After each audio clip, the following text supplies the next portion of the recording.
Kisah cinta Yurike Sanger dan Presiden RI Soekarno, istri ketujuh bertemu saat masih SMA. Mengenang kembali kisah cinta Presiden pertama Republik Indonesia, Soekarno dengan istri ke-8-nya, Yurike Sanger yang kini dikabarkan meninggal dunia. Yurike mengembuskan napas terakhirnya di usia 81 tahun di San Gorgonio Memorial Hospital, California, Amerika Serikat, Rabu, 17 September 2025. Dikutip dari Kompas.com pada Jumat, 19 September 2025, Yurike bertemu Soekarno saat masih duduk di bangku kelas 2 SMA, tepatnya di acara penyambutan kepresidenan di Jakarta pada 1963. Kala itu, ia masih menjadi salah satu anggota Brazilian Bhinneka Tunggal Ika pada acara kenegaraan. Pertemuan itu rupanya langsung menarik perhatian Presiden pertama RI. Keduanya mulai berinteraksi hingga diantar pulang ke rumah.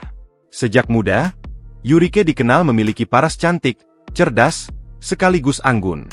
Ia tumbuh di masa-masa Indonesia baru merdeka, ketika Bung Karno tengah berada di puncak kepemimpinan sebagai presiden pertama.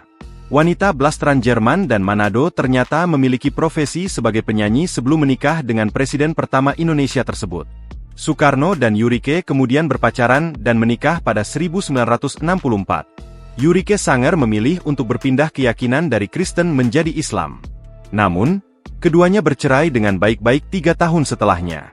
Situasi politik Indonesia yang memanas menjadi salah satu penyebab perpisahan Soekarno dengan Yurike. Pada 1967, Soekarno dimakzulkan sebagai presiden dan menjadi tahanan rumah di Wisma Yaso. Soekarno kemudian menyarankan agar Yurike meminta cerai darinya. Setelah bercerai dari Soekarno, Yurike Sanger akhirnya menemukan tambatan hati.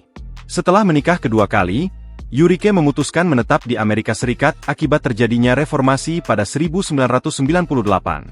Yurike lahir di Poso, Sulawesi Tengah pada 22 Mei 1945. Download Tribun X sekarang, menghadirkan lokal menjadi Indonesia.